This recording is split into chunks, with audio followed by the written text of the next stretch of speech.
بسم اللہ الرحمن الرحیم الحمد للہ رب العالمین والصلاة والسلام علی سیدنا و نبینا و مولانا محمد خاتم النبیین وعلی آلہ و اصحابہ اجمعین وعلی کل من تبعہم بإحسان واستنى بسنتهم إلى يوم الدین. اما بعد، میرے محترم بزرگوں، دوستوں اور ساتھیوں، السلام علیکم ورحمۃ اللہ وبرکاتہ.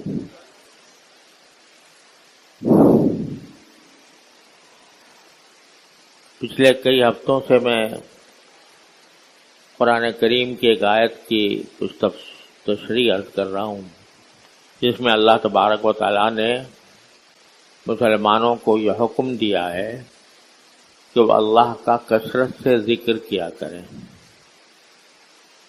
اللہ کو کثرت سے یاد کریں. اور یہ حکم کسی ایک آیت میں نہیں بلکہ قرآن کریم میں متعدد مقامات پر دیا گیا ہے. یہاں تک کہ سورہ میں جہاں یہ حکم ہے کہ جب تم جمعہ کی اذان سنو تو فوراً اللہ کے ذکر کی طرف دوڑو. اللہ کے ذکر سے وہاں مراد ایک تو جمعہ کا خطبہ ہے اور دوسرے نماز ہے. اور کہہ دیا وذروا البیع، جب اذان کی آواز آ جائے تو پھر بیع و شراء، خرید و فروخت کا کاروبار سب بند کر دو. اور اگر یہ خیال ہو کہ بھئی ہم دکان بند کریں گے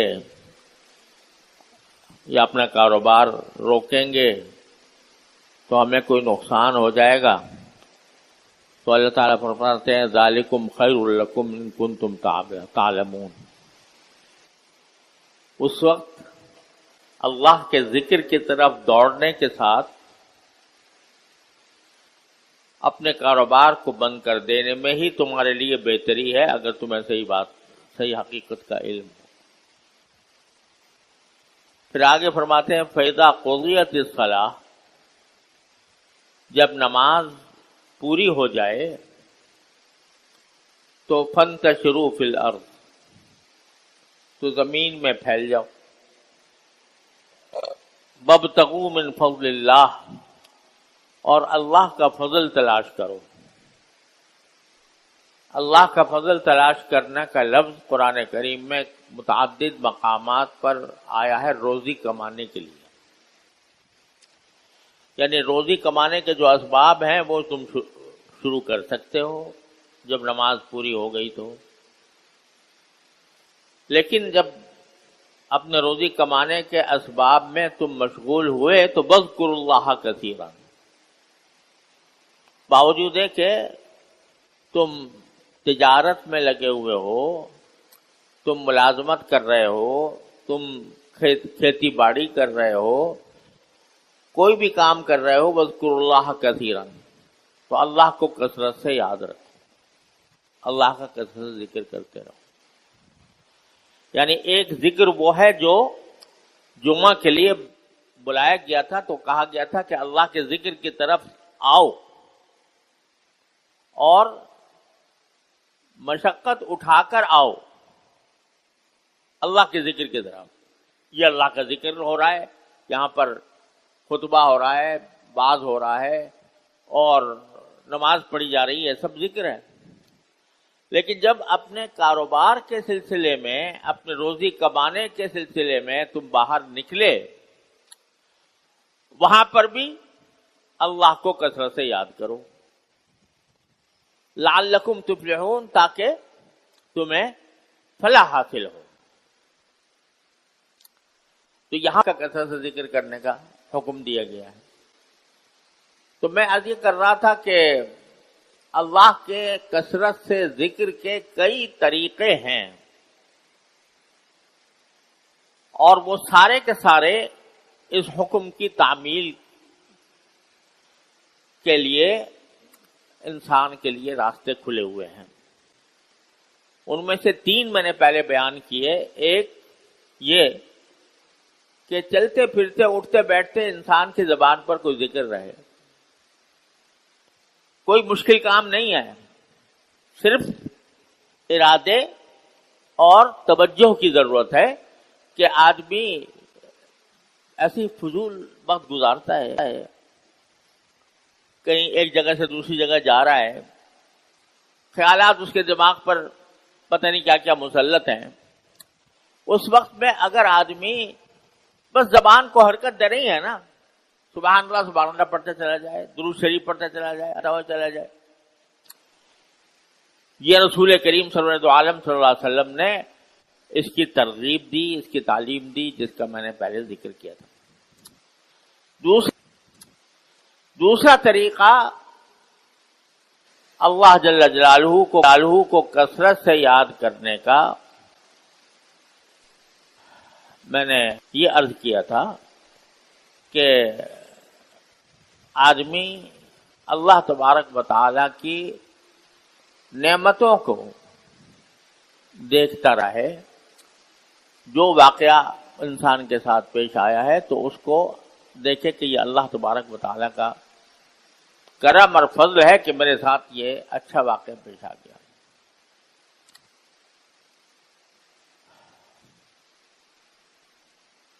اور تیسری بات میں نے یہ عرض کی تھی کہ حضور نبی کریم سرور دو عالم صلی اللہ علیہ وسلم کی سیرت طیبہ کو پڑھنا اور اس کے مطابق اپنا جائزہ لینا کہ ہم اس سیرت طیبہ کے تقاضوں کے مطابق عمل کر رہے ہیں یا نہیں، یہ بھی ذکر اللہ میں داخل ہے اور بہت بڑا ذکر اللہ ہے۔ آج میں عرض کرتا ہوں چوتھی بات کہ اللہ تبارک و تعالیٰ کا کثرت سے ذکر کرنے کا ایک اہم اور آسان طریقہ یہ ہے کہ انسان کو جو کوئی حاجت پیش آئے، چھوٹی ہو یا بڑی، وہ اللہ تعالی سے مانگنے کی عادت ڈالے، چاہے زبان سے اور چاہے دل سے۔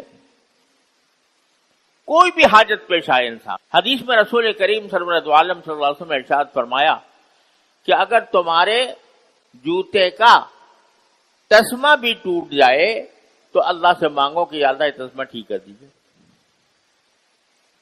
اب آپ ذرا دیکھو کہ بظاہر تو اگر کسی کا جوتا ٹوٹ گیا تو اس کا کام یہ ہونا چاہیے کہ اس کو ٹھیک کرنے کے لیے خود ٹھیک کرے یا کسی موچی کے پاس جائے اور اس کے پاس جا کر اس کو ٹھیک کرائے، لیکن سرکار دو عالم صلی اللہ علیہ وسلم فرماتے ہیں کہ پہلے اس سے پہلے یہ کام کرو۔ کیا کرو؟ اللہ سے دعا کرو یا اللہ میرا جوتا ٹوٹ گیا، اس کو ٹھیک کرا دیجیے۔ جب جوتے کا تسمہ ٹوٹنے کے اوپر بھی رسول کریم سرور دو عالم صلی اللہ علیہ وسلم نے دعا مانگنے کی تلقین فرمائی تو اس کے معنی یہ ہے کہ جتنی انسان کی حاجتیں پیش آتی ہیں انسان کو، اس ہر حاجت کے موقع پر اللہ تعالی سے دل میں یا زبان سے مانگنے کی عادت ڈالے۔ اگر فرض کرو کہ آپ گھر سے نکل رہے ہو، بلکہ میں صبح سے شروع کرتا ہوں کہ جب صبح کو نماز پڑھی فجر کی اور اس وقت میں باہر نکلنا ہے، زندگی کے معرکے میں داخل ہونا ہے، تو اللہ تعالیٰ سے مانگ لو یا اللہ میں دن شروع کر رہا ہوں، پتہ نہیں کیسے واقعات پیش آئیں، کیسے حالات پیش آئیں، یا اللہ اس دن کو مجھے اپنی مرضی کے مطابق گزارنے کی توفیق عطا فرما دے۔ کوئی مشکل کام ہے؟ صبح کو اللہ تعالیٰ سے یہ مانگ لو۔ اور خود رسول کریم سرور دو عالم صلی اللہ علیہ وسلم نے تلقین فرمایا اور خود عمل تھا کہ صبح کے وقت یہ دعا فرماتے تھے، اللہم بک اصبحنا وبک امسینا وبک نحیا وبک نموت اللہم انی اسألک خیر ھذا الیوم وخیر ما بعدہ واعوذ بک من شر ما فی ھذا الیوم وشر ما بعدہ۔ یا اللہ ہم نے صبح بھی آپ ہی کی توفیق سے کی ہے اور شام بھی آپ کی توفیق سے ہوگی، اور اے اللہ ہم آپ سے اس دن کے اندر پیش آنے والے حالات کی بھلائی مانگتے ہیں، خیر مانگتے ہیں، خیر ھذا الیوم وخیر ما بعدہ۔ اور اللہ ہم صرف آج ہی کے دن تو محتاج نہیں ہے خیر کے، بلکہ اس کے بعد جو دن آنے والے ہیں ان کے اندر بھی خیر مانگتے ہیں۔ اور نعوذ بک من شر ما فی ھذا الیوم، اور اس دن میں جو کوئی بھی برائی کے واقعات شر پیش آئے گا یا اللہ اس سے آپ کی پناہ مانگتے ہیں، اور اس دن کے بعد کوئی شر آنے والا ہوگا تو اس سے بھی پناہ مانگتے ہیں، آپ کی پناہ مانگتے ہیں۔ اگر آدمی یہ دعا تنہا یہ دعا مانگے اور اللہ تعالیٰ قبول فرما لے، بیڑا پار۔ آج کے دن کی بھی خیر چاہیے، آج کے بعد والے دن کی بھی خیر چاہیے، اور آج کے دن کے شر سے بھی آپ کی پناہ چاہیے، آج کے دن کے بعد کے حالات سے بھی آپ کی اس کی شر سے بھی پناہ چاہیے۔ اللہ تعالیٰ اگر یہ منظور فرما لیں کہ بھئی ساری خیر دے دی تمہیں آج کے دن کی، ہر شر سے بچا لیا، تو اور کیا چاہیے بھائی؟ خیر میں دنیا کی خیر بھی ہے اور آخرت کی خیر بھی ہے۔ یا اللہ آج کے دن میں خیر ہی خیر ہو، اور کیا مانا کہ دنیا کی بھی خیر ہو، دنیا کے جو میرے جائز مقاصد ہیں، جائز حاجتیں ہیں، اللہ وہ بھی پوری ہو جائیں اور ان کی خیر مل جائے، اور یہ دن میرے لیے آخرت کی بہتری کا اور آخرت کے خیر کا بھی ذریعہ بن جائے کہ میں اس کو آپ کے احکام کے مطابق گزاروں، عبادتیں آپ کے مرضی کے مطابق کروں، معاملات آپ کی مرضی کے مطابق کروں، لوگوں کے ساتھ مل جول رہنا سہنا بھی آپ کی مرضی کے مطابق ہو، اپنے گھر والوں کے ساتھ میرا تعلق جو ہے وہ بھی آپ کی مرضی کے مطابق ہو۔ یہ ساری خیر ہے آج کے دن کی۔ اور شر، دنیا کے شر سے بھی پناہ آپ کی، اور آخرت کے شر سے بھی پناہ آپ کی۔ دنیا کا شر یہ کہ آج کے دن میں مجھے کوئی چوٹ لگ جائے، کوئی زخمی ہو جاؤں، کوئی بیماری ہو جائے، کھڑی ہو جائے، کوئی آفت آ جائے، کوئی نقصان ہو جائے، یہ سب شر دنیا کے، اس سے بھی آپ کی پناہ مانگتے۔ اور آخرت کے شر کہ اس دن کے اندر مجھے کوئی گناہ کرنا پڑ جائے، مجھے کوئی ایسا کام کرنا پڑ جائے جو آپ کی مرضی کے خلاف ہو اور میرے لیے جہنم کا سبب بننے والا ہو، اس سے بھی آپ کی پناہ مانگتا ہوں۔ بتاؤ کیا چیز رہ گئی؟ ایک ہی جملہ ہے اور اس میں نبی کریم سرور دو عالم صلی اللہ علیہ وسلم نے دنیا اور آخرت دونوں کی بھلائی کی دعا بتا دی۔ جو بندہ روز اس کا اہتمام کرے، کوئی دن چھوڑے نہیں، صبح سویرے اس کا انتظام کرے، اہتمام کرے، تو کیا اللہ تعالیٰ اس کو نامراد کر دے گا؟ جو بندہ روزانہ یہ مانگتا ہے اللہ تعالیٰ سے، یا اللہ مجھے خیر چاہیے، شر سے بچائیے، تو کیا اللہ تعالیٰ اس کو نامراد کریں گے؟ ایسے ظالم ہے اللہ تعالیٰ۔ وہ تو کہہ رہے ہیں کہ یا عبادی، میرے بندو، لا تقنطوا من رحمت اللہ، اللہ کی رحمت سے کبھی مایوس نہ ہو، بلکہ مجھے پکارا کرو، میں تمہاری بات سنوں گا اور اس کو قبول بھی کروں گا۔ تو جو بندہ روز یہ مانگتا ہو اللہ تبارک و تعالیٰ سے، تو میں نہیں سمجھتا کہ اللہ تبارک و تعالیٰ اس کو اپنی توفیق سے محروم فرمائیں گے۔ ہو سکتا ہے شروع میں آدمی عادی بنا ہوا ہے غلط قسم کی زندگی کا، عادت کو چھوڑنے میں کچھ وقت بھی لگ جاتا ہے، لیکن جب روز جاتا ہے اللہ کے دربار میں اور کہتا ہے کہ اللہ مجھے نکال لے اس سے، تو ممکن نہیں ہے کہ اللہ تبارک و تعالی اس کو نہ نکالے شر سے۔ گناہ کی زندگی گزار رہا ہے انسان، لیکن دل میں نادم ہے، شرمندہ ہے، چاہتا ہے کہ میں گناہ چھوڑ دوں، چھوڑا نہیں جا رہا، ہمت نہیں ہو رہی، ماحول کے تقاضے میں بہا جا رہا ہے، تو ایسے میں اللہ تبارک و تعالیٰ کو پکارو گے اور پکارتے رہو گے تو ممکن نہیں ہے کہ اللہ تبارک و تعالیٰ مایوس کرے تمہیں۔ ایک بات بڑی کام کی کہ آپ نے یہ واقعہ سنا ہوگا، قرآن کریم میں آیا ہے کہ حضرت یونس علیہ السلام سے، اتنے بڑے پیغمبر تھے، جلیل القدر پیغمبر، ان سے ایک چوک ہو گئی تھی۔ انبیاء کرام گناہوں سے تو معصوم ہوتے ہیں، لیکن کبھی کوئی بھول چوک ہو سکتی، اور انبیاء کرام سے اگر کوئی چوک ہو جائے تو انبیاء کرام کے اوپر پہاڑ بن کر گرتی ہے وہ۔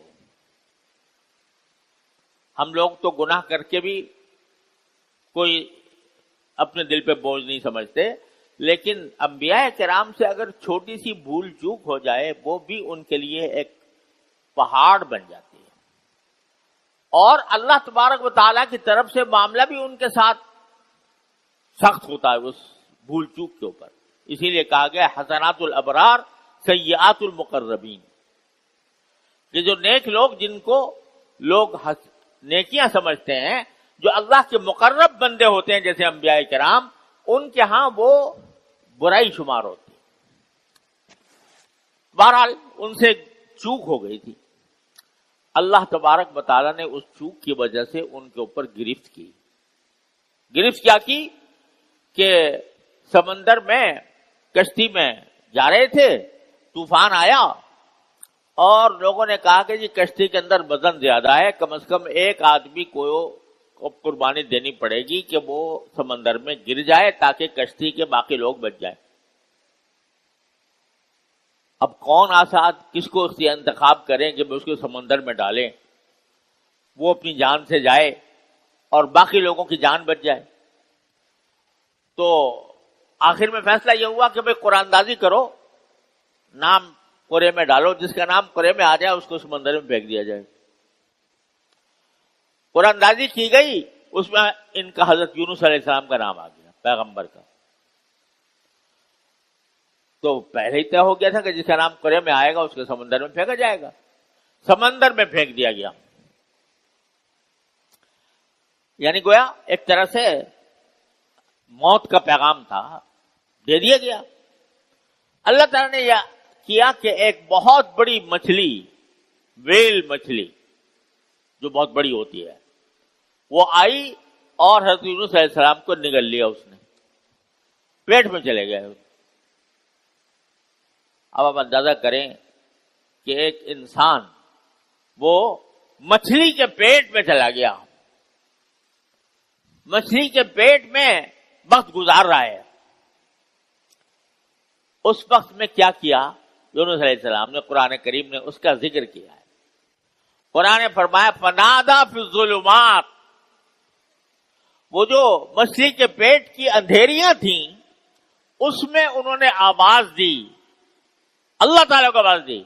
کیا آواز دی؟ لا الہ الا انت سبحانک انی کنت من الظالمین۔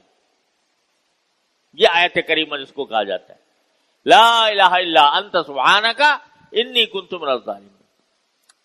اب یہ بظاہر دعا نہیں ہے، یہ صرف یہ ہے کہ اللہ آپ کے سوا کوئی معبود نہیں، آپ ہر عیب سے پاک ہیں، میں ہی ظلم کرنے والا تھا، میں نے اپنی جان پر ظلم کیا۔ گویا زبان سے تو نہیں کہہ رہے، لیکن زبان حال سے یہ کہہ رہے ہیں کہ میں نے اپنے اوپر ظلم کر کے اپنے آپ کو اس حالت میں پہنچا دیا ہے، اور اس سے نکالنے والا سوائے آپ کے کوئی اور ہے نہیں۔ لا الہ الا انت سبحانک انی کنت من الظالمین، یہ آواز دی اللہ تعالیٰ کو یونس علیہ السلام نے مچھلی کے پیٹ سے. تو قرآن کہتا ہے فَنَجَّيْنَاهُ مِنَ الْغَمِّ، اس ان کے کہنے کی وجہ سے ہم نے ان کو اس گھٹن سے نجات دے دی. وہ گھٹن آپ تصور کریں اس گھٹن کا، مچھلی کے پیٹ میں انسان ہے، لبلبی وہ اس کی کھال ہے یا جو کچھ بھی ہے، اندھیرا ہے، نظر کچھ نہیں آ رہا، اس گھٹن سے ہم نے نجات دے دی لا الہ الا انت سبحانک انی کنت من الظالمین کہنے کی وجہ سے. چلو یہ تو قصہ بیان کر دیا قرآن نے حضرت یونس علیہ السلام کا. اگلا جملہ فرمایا وَكَذَلِكَ نُنْجِي الْمُؤْمِنِينَ، اور اسی طرح ہم نجات دیتے ہیں مومن ایمان والوں کو. اسی طرح ہم ایمان والوں کو نجات دیتے ہیں. کیا مطلب ہوا اس کا؟ کیا ہر مومن مچھلی کے پیٹ میں جائے گا اور پکارے گا اور پکار کر اللہ میاں سے مانگے گا اور وہ پھر نجات دیں گے؟ ظاہر ہے ہر ایک آدمی تو وہ تو ایک واقعہ تھا، ہو گیا. آگے جو کہہ رہے ہیں کہ ہر مومنین کو، تمام مومنین کو ہم اسی طرح نجات دیتے ہیں، اس کے معنی یہ ہے کہ جب بھی مومن کسی ظلمت میں گھرے، کسی اندھیری میں گر جائے اور چاروں طرف سے امید کے دروازے بند ہو جائیں، جب وہ مجھے اب پکارے گا لا الہ الا انت سبحانک انی کنت من الظالمین کہہ کر، میں اس کو نجات دوں گا. یہ وعدہ کر لیا اللہ تعالیٰ نے. اللہ کا وعدہ کبھی جھوٹا نہیں ہو سکتا. لہذا جو بندہ ہر روز پکارتا ہے اللہ تعالیٰ کو، ہر روز کہتا ہے یا اللہ میں خیر مانگتا ہوں، شر سے پناہ مانگتا ہوں، یہ مانگتے ہوئے تھکتا نہیں، تو ممکن نہیں ہے کہ میرا پروردگار اس کو بے یار و مددگار چھوڑ دے. ممکن نہیں ہے کہ اسے خیر حاصل نہ ہو، ممکن نہیں ہے کہ وہ شر سے نہ بچے. ہاں مانگنے والے کی بات ہے، مانگنے والے کی اپنا اہتمام ہے کہ اس کا دھیان رہے، وہ غفلت میں مبتلا نہ ہو، بلکہ اللہ تعالیٰ کو مانگ کر زندگی گزارے. اللہ تعالیٰ سے انشاءاللہ ٹھیک ہو جائے گا، خیر حاصل ہو جائے گی، شر سے بچ جائے گا. اللہ تعالیٰ ہم سب کو اس پر عمل کرنے کی توفیق عطا فرمائے. وآخر دعوانا الحمدللہ رب العالمین.